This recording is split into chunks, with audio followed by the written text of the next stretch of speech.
नमस्कार दोस्तों, गत वीडियो में हमने पढ़ा था राजस्थान के कछवा वंश, जिसमें हमने शुरुआत संस्थापक से चलते हुए आए थे रतन सिंह, और रतन सिंह के पश्चात हमने पढ़ा था पृथ्वी सिंह कछवाहा के बारे में। पृथ्वी सिंह कछवाहा की ही बात चल रही थी, तो चर्चा करते हैं पृथ्वी सिंह कछवाहा। पृथ्वी सिंह कछवाहा का जो काल है वह 1503 से 1527 तक रहा।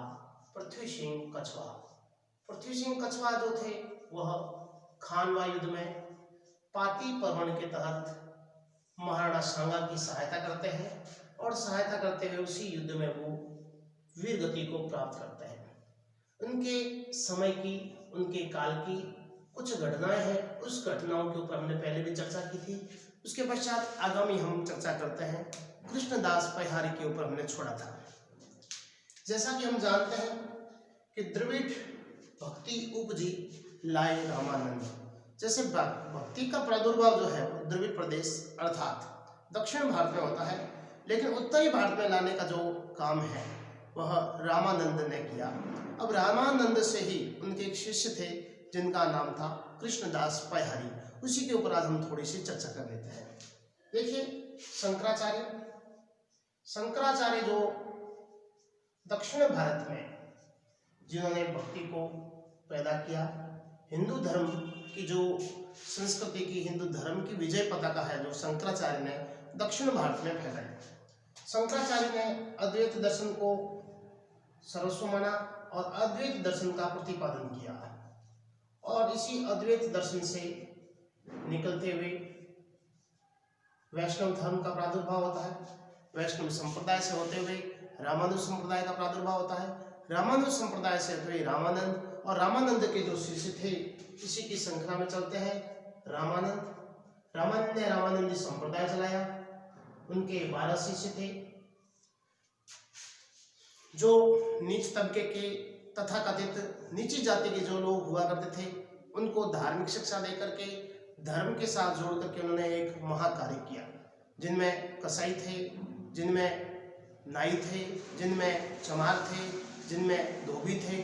उन तथाकथित नीची जाति के जो समाज के अंदर दलित वर्ग को माना जाता है, उन लोगों को धर्म से जोड़ करके उन्होंने एक भारत के हिंदू धर्म को पुनर्स्थापित करने की व्यूह रचना रची, और इसी आधार पर उन्होंने भारत के जो नीचे तबके के लोग थे उनको समाज की मुख्य धारा से जोड़ने का काम किया।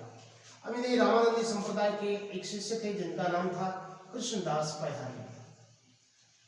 रामानंदी संप्रदाय के शिष्य कृष्णदास पैहारी। ये कृष्णदास पैहारी इसलिए कहलाते हैं क्योंकि सिर्फ ये पेय पदार्थों का ही सेवन करते हैं। पैहारी अर्थात पेय पदार्थों का ये सेवन करते हैं। अब जब कृष्णदास पैहारी है वो पृथ्वी सिंह कछवाहा से मिलते हैं। अब पृथ्वी सिंह कछवाहा जो है, इनके गुरु का नाम चतुरानाथ, जो कि नाथ संप्रदाय से थे। इनको कहा, कृष्णदास पैहारी ने इनको कहा कि मैं जयपुर के अंदर अपने रामानंदी संप्रदाय की पीठ स्थापित करना चाहता हूँ। तो पृथ्वी सिंह ने कहा, निसंकोच होकर के आप अपनी पीठ खोलिए और निसंकोच होकर के आप इस रामानंदी संप्रदाय को आगे बढ़ाइए। तो इन्होंने कहा कि मैं गलता जी में ही अपनी इस पीठ को स्थापित करना चाहता हूँ। तो इस स्थिति में, जबकि पृथ्वी सिंह कछवाहा जानते थे कि गलता जी में उन्हीं के ही जो गुरु चतुरानाथ के नाथ संप्रदाय की प्रधान पीठ स्थापित है, तो यहाँ यह संभव नहीं है। परिणाम स्वरूप वे कृष्णदास को मना कर देते हैं कि यहाँ इसकी स्थापना संभव नहीं है। लेकिन कृष्णदास कहते हैं कि मुझे यही स्थान सुनिश्चित लगता है, यही स्थान है जो जहाँ पर मेरे संप्रदाय का या पीठ लगाई जाएगी। वे आग्रह करते हैं, लेकिन वे कहते हैं, कृष्णदास पैहारी कहते हैं कि आपके जो गुरु चतुरनाथ हैं और मेरे बीच में शायद शास्त्रार्थ हो जाए, और जब हमारे बीच में शास्त्रार्थ होगा और जो शास्त्रार्थ में विजय होगा वही यहाँ पर अपने संप्रदाय की पीठ स्थापित कर पाएगा, और अगर मैं पराजित हो गया तो यहाँ से मैं निकल पड़ूंगा। तो इस प्रकार से नाथ संप्रदाय के जो चतुरानाथ जी और कृष्णदास पैहारी के बीच में शास्त्रार्थ होता है। और इस शास्त्रार्थ में कृष्णदास परिहारी विजय हो जाते हैं। परिणाम स्वरूप चतुरनाथ जी वहाँ से निकल पड़ते हैं और वहाँ पे गलता जी में ही रामानंदी संप्रदाय की प्रधान पीठ खोली जाती है, वो कृष्णदास परिहारी द्वारा खोली जाती है। और यह काल था पृथ्वी सिंह कछवाहा का। अब पृथ्वी सिंह कछवाहा से हम आगे चलते हैं। पृथ्वी सिंह कछवाहा के पश्चात आते हैं जो प्रमुख शासकों में से हम बात करते हैं।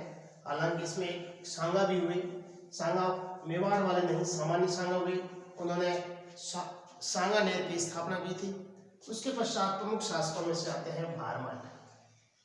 भारमल के द्वारा कछवाहा वंश को एक विशेष दिशा प्रदान की गई थी। भारमल जो है, इन्होंने 1547 से 1574 तक का इनका काल माना जाता है। 1547 से 1574 तक का काल माना जाता है कछवाहा वंश का। भारमल के जो समकालीन थे दिल्ली में, दिल्ली या आगरा, वहां पे समकालीन थे अकबर। बादशाह अकबर भारमल के समकालीन थे। भारमल एक महत्वाकांक्षी राजा थे। अकबर भी इस समय इनके काल में अजमेर आया करता था। अजमेर में ख्वाजा मोइनुद्दीन चिश्ती के जियारत करने के लिए ये हमेशा आया करता था। एक बार भारमल भी सांबर की तरफ प्रस्थान करता है। जब अकबर अजमेर की तरफ प्रस्थान करता है, अकबर के से मिलना चाहता है और अकबर के एक मित्र थे या अकबर के एक सहयोगी थे, उनसे वह बातचीत करता है और बातचीत करने के बाद इनके बीच में आपस में मुलाकात होती है। सांबर में अकबर और भारमल के बीच मुलाकात होती है। वो चुगताई खान होता है, चुगताई खान, यह दोनों के बीच में मुलाकात कराता है और सामान्य बातचीत होती है। और सामान्य बातचीत के पश्चात अकबर जो है वो अजमेर की तरफ प्रस्थान कर जाते हैं।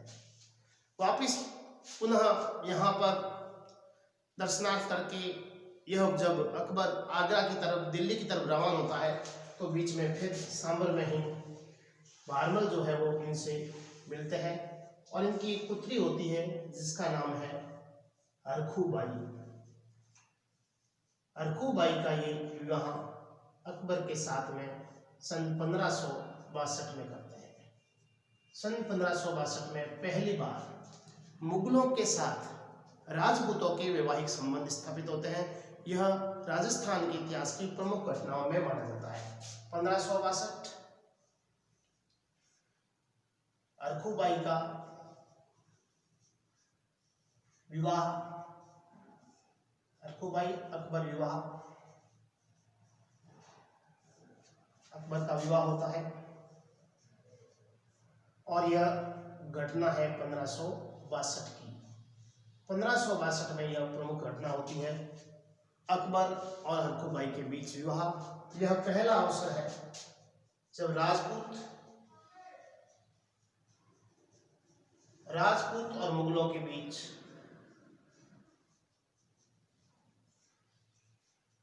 वैवाहिक संबंध स्थापित होते हैं। और इस वैवाहिक संबंध के पश्चात भारमल और अकबर के बीच अच्छी मित्रता हो जाती है। अच्छी मित्रता हो जाने के बाद अकबर के द्वारा इनको अमीर ए उमरा की उपाधि दी जाती है कि भाई अकबर इनको कहते हैं भाई तुम तो बड़े दिलदार हो कि तुमने अपनी पुत्री का विवाह मेरे से कर दिया। इसके लिए इसको अमीर ए उमरा की उपाधि दे दी। उमरा का अर्थ होता है दिलदार। इसके पश्चात भारमल ने अपने पुत्र भगवंत दास को भी सेवा में भेज दिया। भगवंत दास को अकबर की सेवा में भेज दिया। अकबर और प्रसन्न हुआ, भाई तुम तो दिलदारों के भी दिलदार हो, तो इसको उपाधि दे दी राजा की। अकबर ने इसको राजा की उपाधि दे दी। अकबर यहाँ तक भी, भारमल यहाँ तक भी शांत नहीं हुए। उन्होंने अपने पौत्र जिसका नाम मान सिंह मात्र 12 वर्ष की उम्र में उसको अकबर की सेवा में भेज दिया। अकबर और प्रसन्न हुआ। अकबर ने भारमल को मनसबदार बना दिया, मनसबदार बनाया। 5000 मनसबदार, 5000 का मनसबदार बना दिया गया अकबर ने भारमल को। इस प्रकार से भारमल अकबर की सेवा करता रहा। अकबर की सेवा में अपने पुत्र इत्यादि को उसने लगा दिया। परिणाम स्वरूप भारमल और अकबर के बीच में बिल्कुल ही प्रगाढ़ संबंध हो जाते हैं। इन्हीं के ही कालकाल में नवंबर 1570 भारमल के कारण ही नागौर दरबार का आयोजन होता है। नागौर दरबार से अभिप्राय राजस्थान के राजपूताने के जितने भी राजपूत शासक हैं उन राजपूतों को अकबर की अधीनता स्वीकार करने के लिए सबको मनाता है भारमल। परिणाम स्वरूप कई ऐसे शासक हैं जो अकबर की अधीनता स्वीकार कर लेते हैं, किंतु मारवाड़ के शासक राव चंद्रसेन कदापि यह स्वीकारते नहीं है। हालांकि वे इस दरबार में जाते हैं परंतु वे बिना अकबर की अधीनता स्वीकारे वहां से प्रस्थान कर जाते हैं। महाराणा प्रताप भी किसी प्रकार से इस शर्त को, इस अधीनता को स्वीकारते नहीं है और अकबर से लोहा लेना ही वे स्वीकारते हैं। इस प्रकार से 1574 में इनकी मृत्यु हो जाती है भारमल की। इसके पश्चात हम आगे बढ़ेंगे, हमारे मानसिंह भगवंत दास, इसके बारे में इतिहास पढ़ेंगे। मेरे चैनल ध्येय विद विश्वम्भर थानवी को आप अवश्य लाइक, शेयर और सब्सक्राइब करें और ज़रूर मेरे वीडियो को लाइक करते रहें, आगे शेयर करते रहें, ताकि राजस्थान के इतिहास की सामान्य जानकारी ट्रिक सहित आपको मैं देता रहूँगा। थैंक यू, धन्यवाद।